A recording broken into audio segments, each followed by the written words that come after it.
यहाँ तक आएंगे और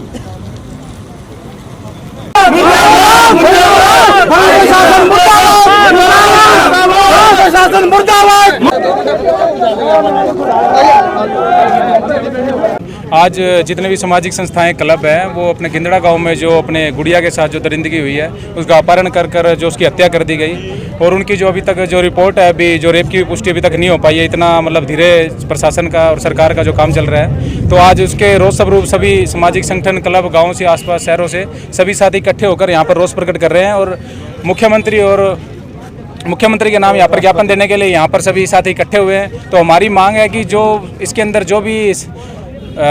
हत्या के अंदर जो भी शामिल थे उन सभी को जल्द से जल्द उनको गिरफ्तार कर सज़ा दी जाए। और हम सभी साथियों से यहाँ पर इकट्ठे हुए हैं और प्रशासन पर भी यही दबाव डाल रहे हैं कि उसमें जो भी उसमें संलिप्त है साथी उन पर कड़ी से कड़ी कार्रवाई हो। और यहाँ पर क्योंकि सिरसा एक शांतिप्रिय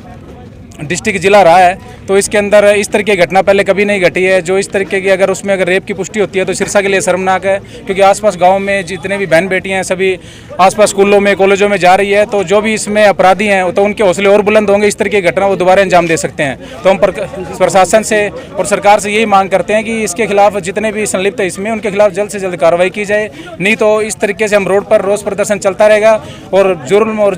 जोर के खिलाफ हमारी टक्कर हमेशा चलती रहेगी। नहीं, जो सरकार के द्वारा बेटी पढ़ाओ बेटी बचाओ का जो नारा दिया गया, अगर इस तरीके की घटना घट रही है तो सरकार पर भी लानत है कि ये नारा उनका इस तरीके से नहीं चलेगा। क्योंकि जितने भी ये निर्मम हत्या हुई है उसके अंदर जो बेटी की लाश थी उनकी अगर 3-4 दिनों बाद जब मिली है तो वो गली सड़ी हालात में मिली है। तो आसपास के गाँव वाले थे, जब उनसे मतलब देखा भी नहीं गया कि उस गुड़िया की लाश को, तो उनकी जांच के लिए सभी जितने भी सामाजिक संगठन इकट्ठे हुए और सरकार पर लानत है जो इस तरीके के नारे देकर इनकी सुरक्षा पर भी जो कदम नहीं उठा रही है। अब 10 दिन हो चुके हैं इस बात को और अभी तक उसकी जो रिपोर्ट है प्रॉपर नहीं आई है। अगर ये किसी मंत्री की, किसी एमएलए एमपी की या किसी बड़े अफसर की अगर बेटी होती तो अभी तक उनको कड़ी से कड़ी सज़ा भी मिल चुकी होती। तो इस प्रकार से हम सरकार पर भी लानत देते हैं कि उन्होंने अभी तक 10 दिन हो चुके हैं, इसके जो भी दोषी हैं उनको अभी तक गिरफ्तार नहीं कर पाई है, इसकी प्रॉपर जो जाँच है वो भी नहीं हो पाई है। आज जो ज्ञापन दिया जा रहा है वो ना केवल एक समाज की तरफ से दिया जा रहा है, वो हरियाणा वाल्मीकि महापंचायत भावादस हो गया, हमारे आदि धर्म समाज हो गया, एसएससी हो गया, शहीद भगत सिंह ब्रिगेड होगी, मतलब शहर के जो मुख्य संगठन है, हरियाणा के भारत के जो मुख्य संगठन है उनके आज मुख्य लोग इस ज्ञापन को देने आ रहे हैं। इस ज्ञापन देने का अर्थ है जो केवल एक बच्ची जो एक समाज की नहीं, सबसे पहले वो हमारी बहन है, हमारी बेटी है। वो 12 वर्षीय बच्ची ने जब वो दर्द सहा होगा, उस दर्द की पीड़ा आज हमारे मन में आज आग बन के उजली हुई है।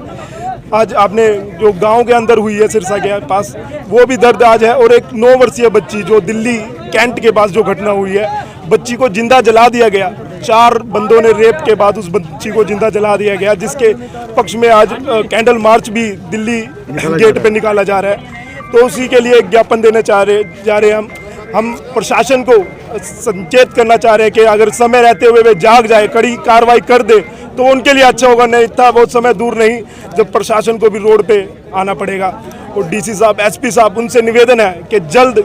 इसको फास्ट ट्रैक में डालकर इसका निर्णय जो भी हो कठोर से कठोर कार्रवाई की जाए, अन्यथा इसका परिणाम बड़ा गंभीर होगा। प्रशासन कह रहा है कि वो अपनी तरफ से जांच कर रहा है, लगातार छापेमारी जारी है, लेकिन फिर भी कहीं ना कहीं प्रशासन बिल्कुल प्रशासन आ रहा है, जा रहा है, लेकिन अभी तक जब मामले को 7 दिन पूरे हो चुके हैं, अभी तक एक पुख्ता सबूत भी उनके हाथ नहीं लगे। कहीं ना कहीं हमें अंशेष है, हमें भय है इस चीज़ का कि सरकारी हाथ कोई कह सकते कि